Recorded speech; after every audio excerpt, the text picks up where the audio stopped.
Hello guys, good evening no.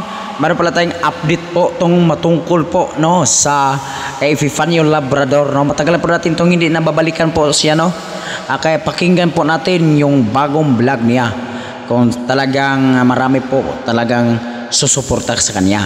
Yan, panoorin niyo itong video guys. Ito panoorin niyo.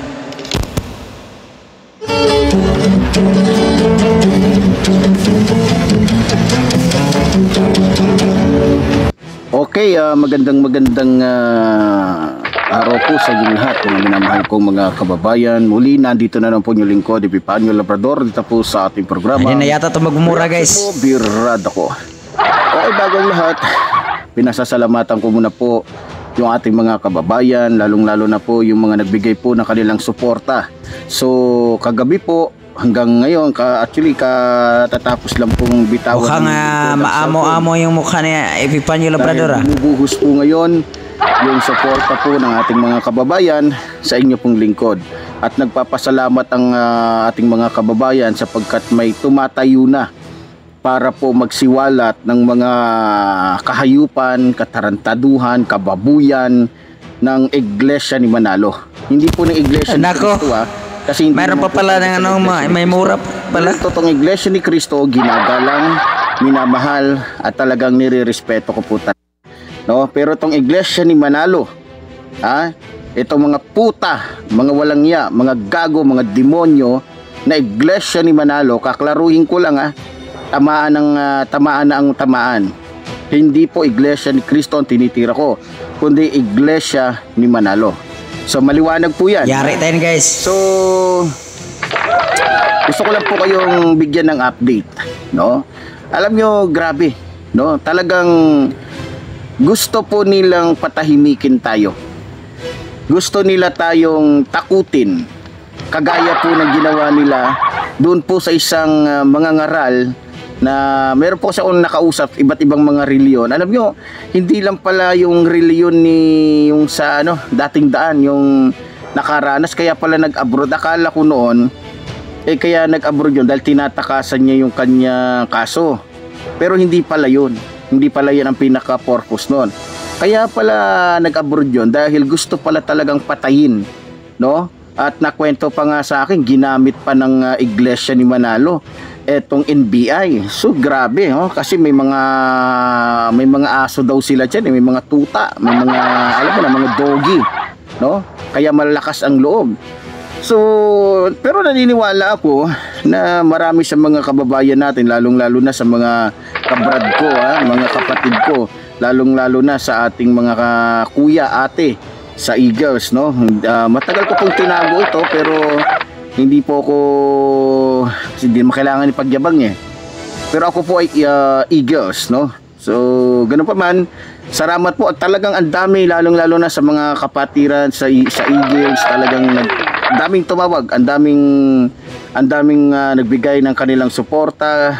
So iba pa nga nag-aalok na dito ka sa amin, dito ka na, kami na bahala sa iyo. So marami. So maliban doon, may mga reliyon pa na talagang nagpaabot po ng kanilang pasasalamat at talagang sabi nga nila, dahil nga sa mahina-hina yung loob nila, kaya nananalangin na lang sila na sana may isang taong tumayo para ipagpatuloy yung pagsisiwalat sa lahat ng mga kahayupan ng Iglesia ni Manalo. No, kasi biro nyo ngayon ko lang po lalong naintindihan na ito pala. Saglit lang guys, sisingit ko lang. Talagang matatamaan talaga dito masyado yung INC Iglesia ni Cristo sa mga patama ni Epifanio Labrador.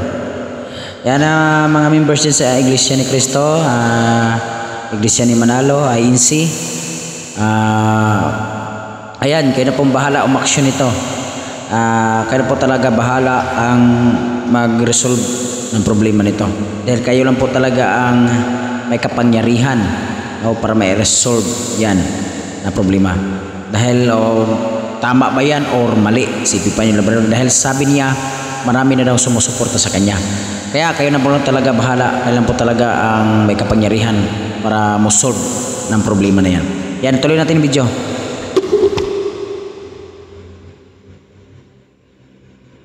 Ang reliyon na to ay isang parang mafia talaga.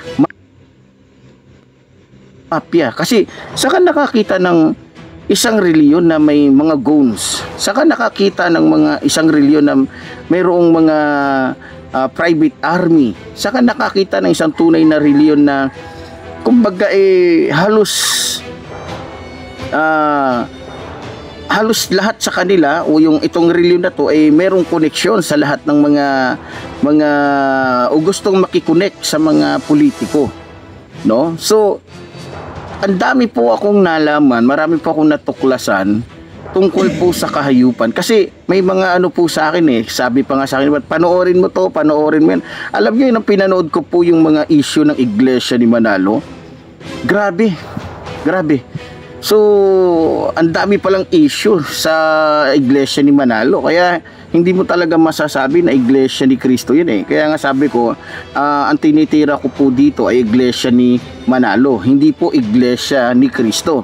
Kasi pag sinabi po kasi Iglesia ni Cristo, alam niyo po kung ano po ba ang makikita natin sa Iglesia ni Cristo. Unang-una, mababait po yung mga yan.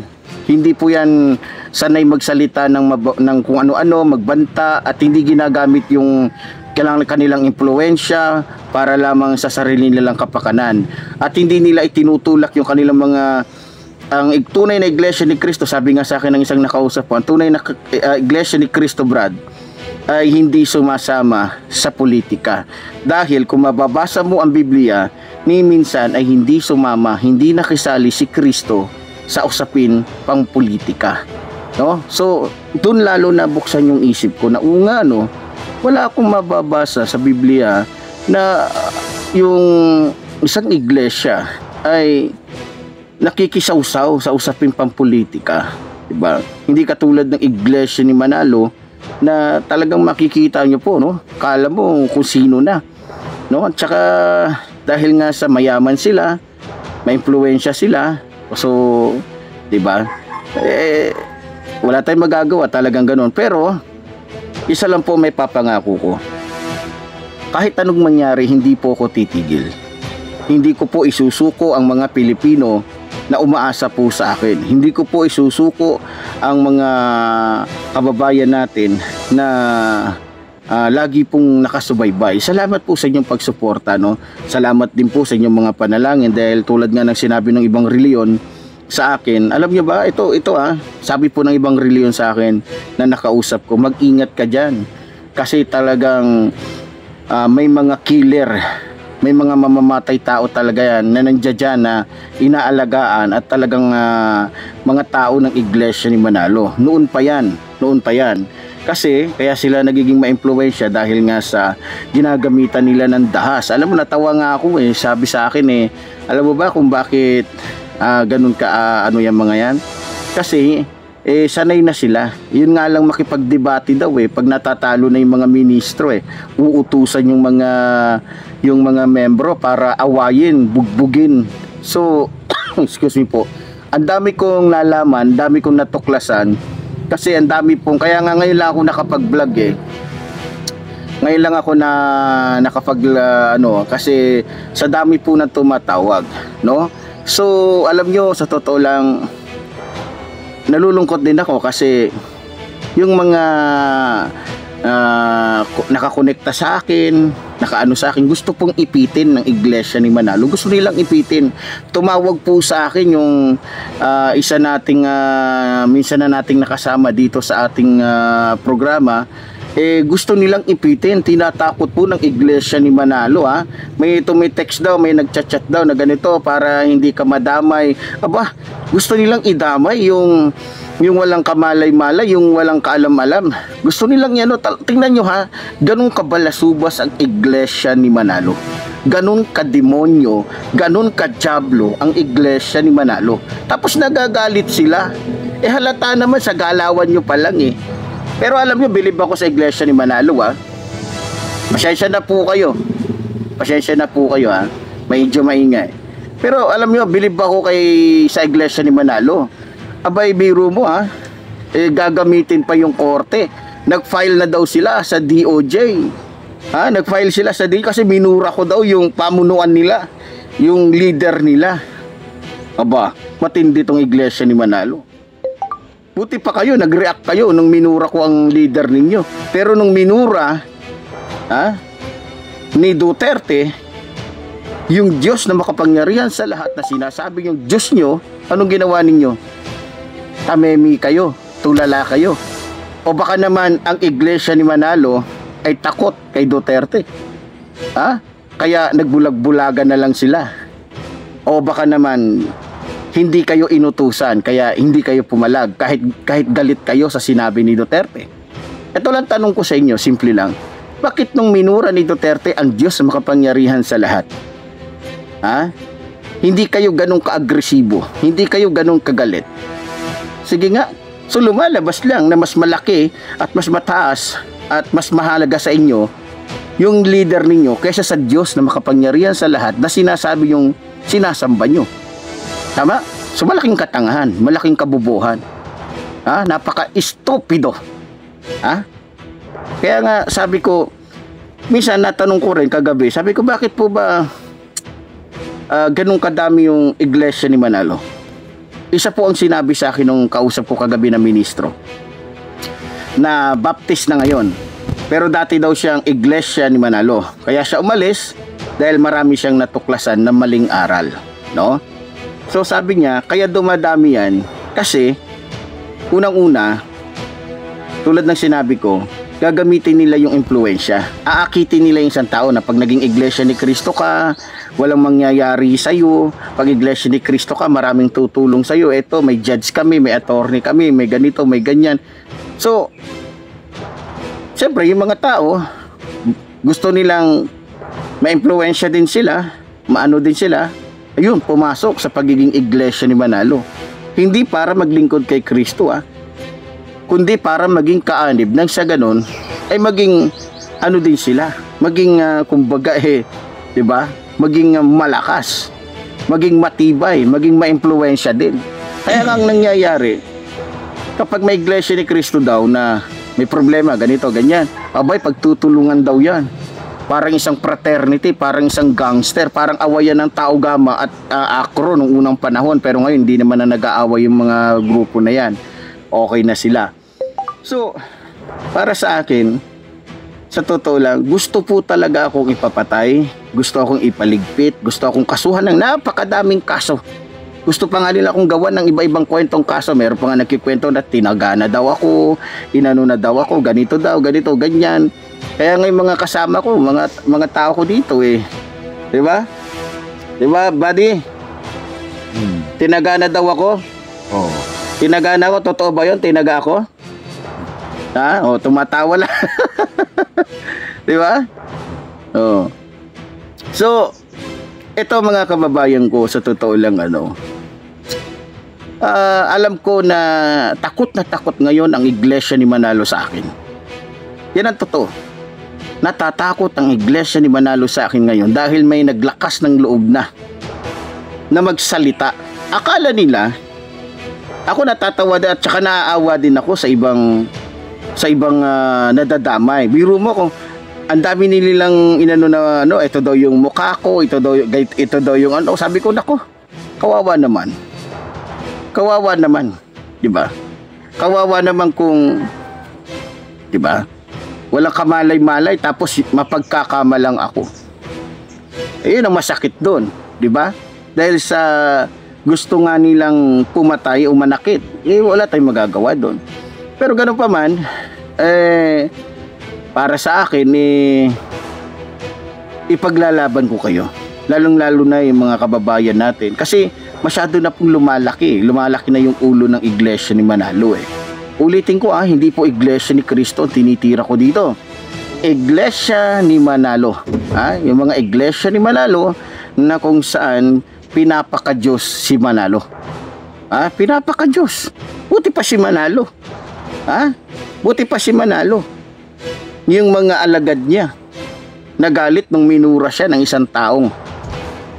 Sa totoo lang, dapat lang naman talaga murahin itong si Mongoloid na Mongoloid na Eduardo Manalo. Tignan niyo yung itsura ni Eduardo Manalo, di ba? Mukhang Mongoloid.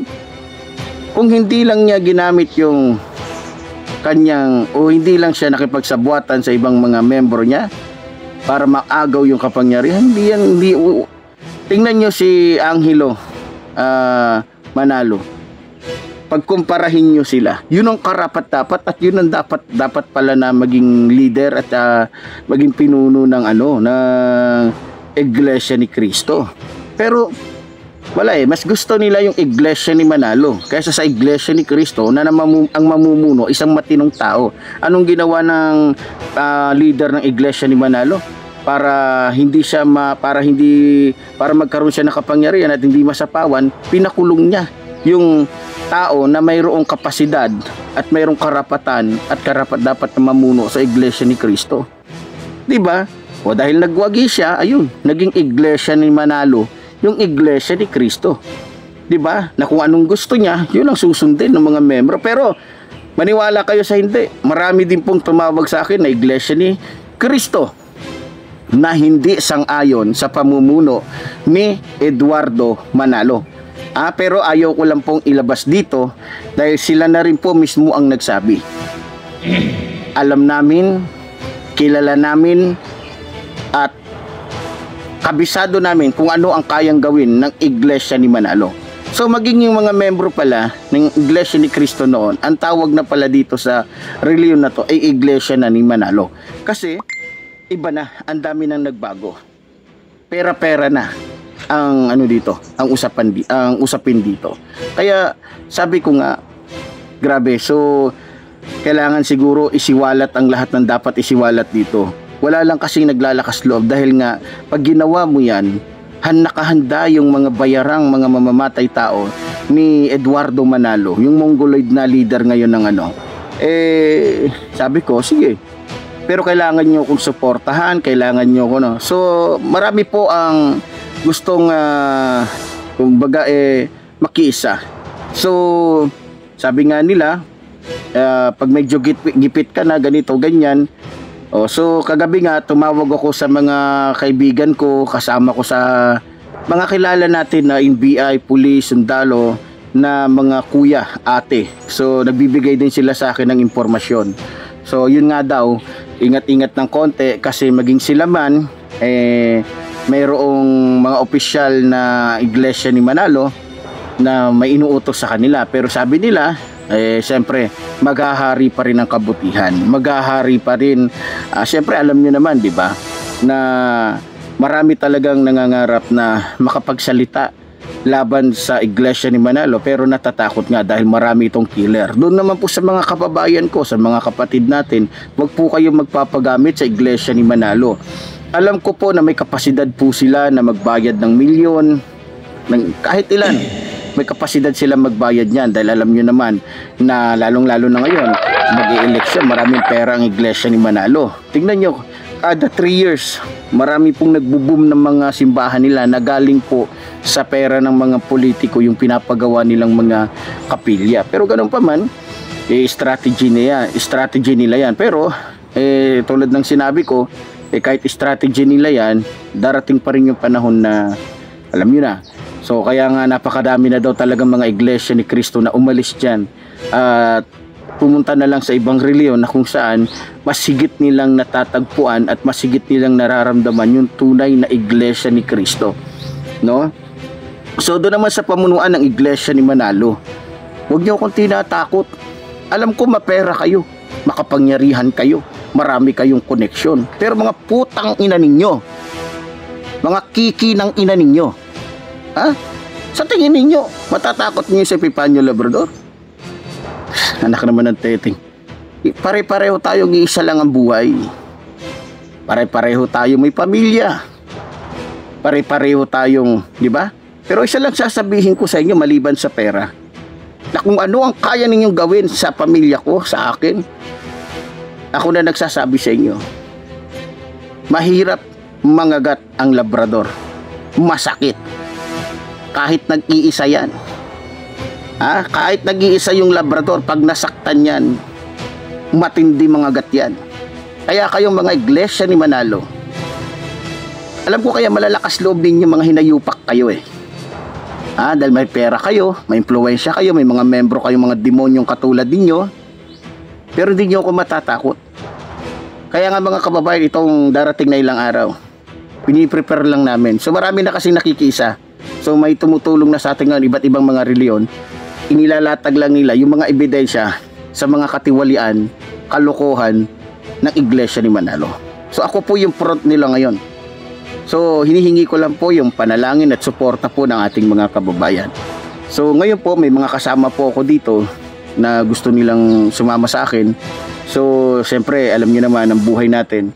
So ang hinihingi ko lang po sa ating mga masusugid na supporter, sana po isuportahan nyo po kami financially, kasi siyempre hindi ko naman po kayang, kung ako lang, kukulangin po yung sweldo ko para po pakainin itong mga kasama ko ngayon dito na hindi naman sasabihin nagbabodyguard sa akin.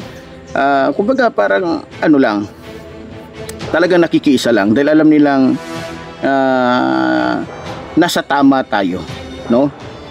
Salamat po sa mga kaparian na nagpaabot po sa akin ng mensahe, sa mga ibang pastor. Salamat po sa inyo. At talagang hindi ko po tatantanan to, talagang puputulan ko po talaga ng sungay itong Iglesia ni Manalo, no? Puputulin ko po talaga yung sungay ng Iglesia ni Manalo. Kung gaano kataas yung sungay ng Iglesia nila, yung simbahan nila, ganun ko puputulin yung sungay nito ni Eduardo Manalo. Akala kasi nila dahil mayaman sila, may impluwensya sila, kilala sila, may mga tao sila, mabuti na sila, no? Yes, mahirap lang tayo, maralita lang tayo, pulubi lang tayo, pero mas titiyakin ko, mas makatao ako sa iyo, Eduardo Manalo, ha?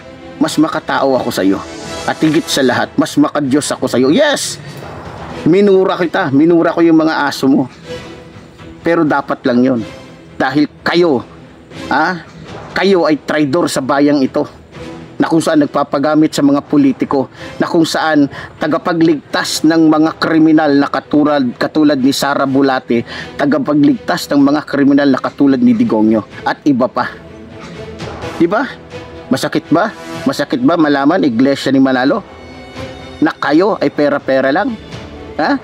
Na kayo ay may mga kriminal na mga tao na handang pumatay para sa inyo? Galit kayo. Magalit kayo. Anong pakialam ko? Ngayon, nagbabayad kayo ng milyon para lamang makita ako, kasuhan ako. Gawin ninyo. Pero isa lang sasabihin ko sa inyo, mahuli nyo man ako, mapatay nyo man ako, never akong magsisisi, sapagkat ang ginawa kong ito ay para sa taong bayan at lalong-lalo na sa iba pang mga reliyong inapi ninyo, tinatakot ninyo. Hindi sila makapagsalita kahit nasa tama sila, dahil ginagamitan ninyo ng pananakot, dahil pinapatay ninyo. Ilang pari na pinatay ninyo, Eduardo Manalo? Ilang pari na pinapatay mo para lamang hindi mabuking at hindi matuklasan yung baho ninyo? Di ba marami na? Ilang pastor na ang binugbog ninyo? Ilang mga ngaral na ang tinakot ninyo, winalangyan ninyo, binalasubas ninyo? Marami na. Marami ako napanood sa YouTube.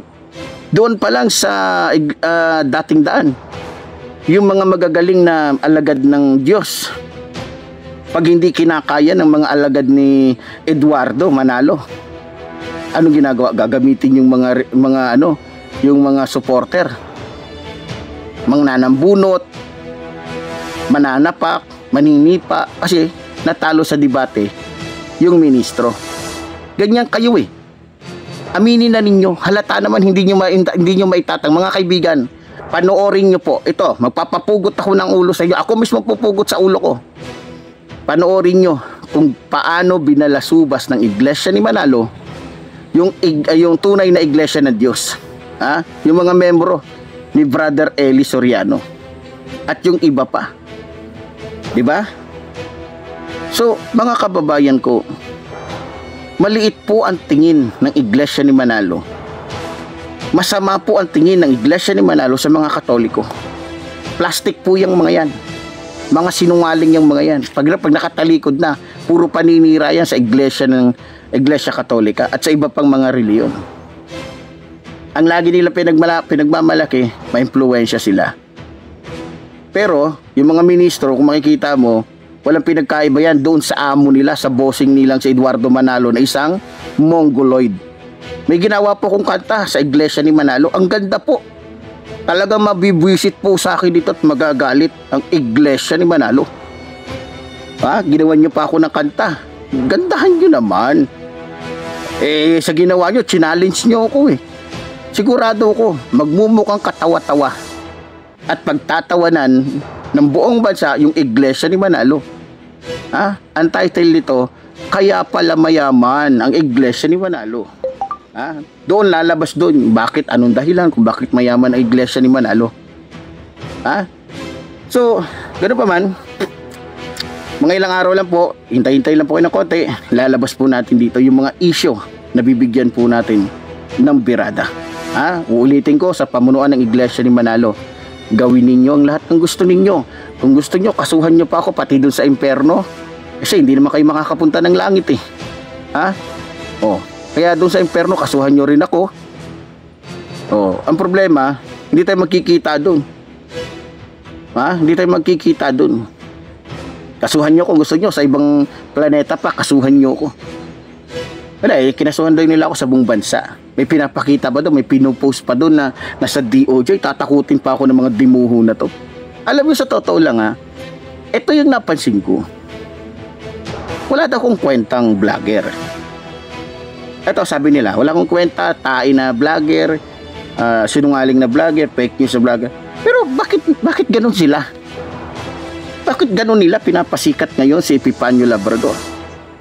Diba? Hindi pa kayo nagtataka? Bakit sikat na sikat ngayon si Epifanio Labrador? Sabi nila, hindi daw totoo yung sinasabi ko. Ba't parang guilty yata kayo? Bakit parang nababalisa yata si Eduardo Manalo? Halatang halata talaga yung iglesia ni Manalo. Pero mali kayo. Hindi ako si Brother Eli para takutin ninyo.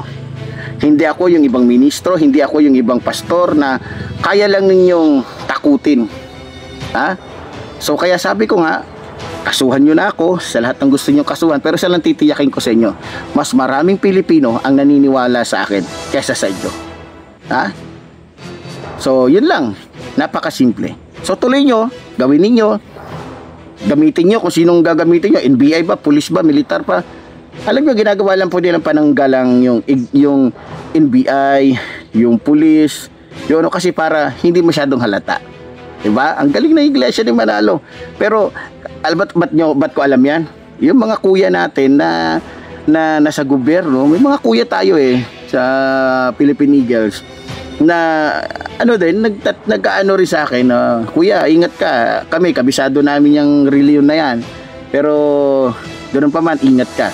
So salamat sa mga kuya at ate natin na nagbibigay po sa akin ng advice. So ganoon pa man, patuloy po tayo maglilingkod sa ating mga kababayan. Doon sa mga kababayan po natin, muli po, sabi ko nga, ang kailangan ko po ngayon, maliban sa inyong panalangin, ay yung konting tulong pinansyal po. Dahil po sa, alam nyo naman, so kailangan din po namin magdagdag ng, alam nyo na. So alam mo, siyempre, alam natin, hindi naman pupunta sa akin yan, walang dalang mga armas yan, yung mga yan. So, yung iba kasi mga kasama natin dito, baka kulangin. So mabuti na yung handa kami. So anong mangyari, pinapasa Diyos na lang natin. Pero isa lang masasabi ko, handa kami. At pinaghandaan na namin yan. So itong kasama natin dito na dating nag-aral pa ito sa Brazil ng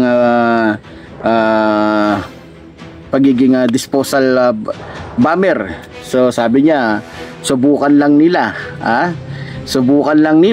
na pumunta sa area na nandoon tayo. Alam niyo na, tulad ayoko magsalita kasi matalino yung mga yan, pwede lang gamitin yung basta sinasabi ko lang, may kasama tayo ditong export na disposal bomber, disposal siya, ganoon pa man, sana po ay suportahan nyo po ang inyong lingkod, Epifanio Labrador.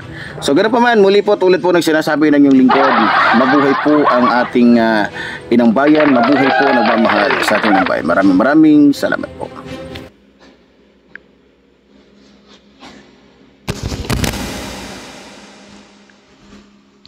Ayan na guys, no? Marami nang sumusuporta sa kanya guys.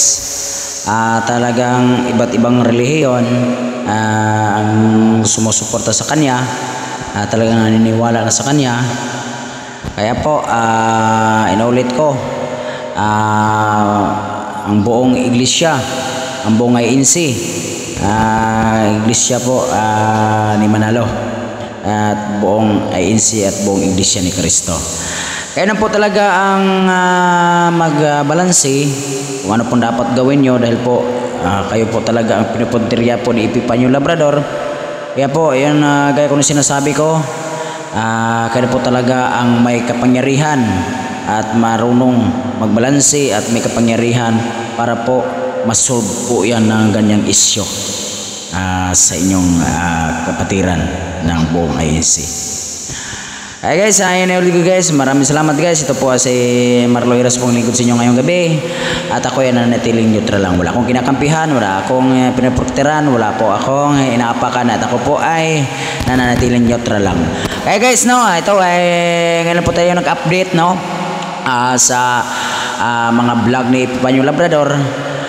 Ito guys, no, i-share ito ang video at panoorin to at i-share niyo po sa lahat ng mga taga-INC. Guys, maraming salamat and God bless us all.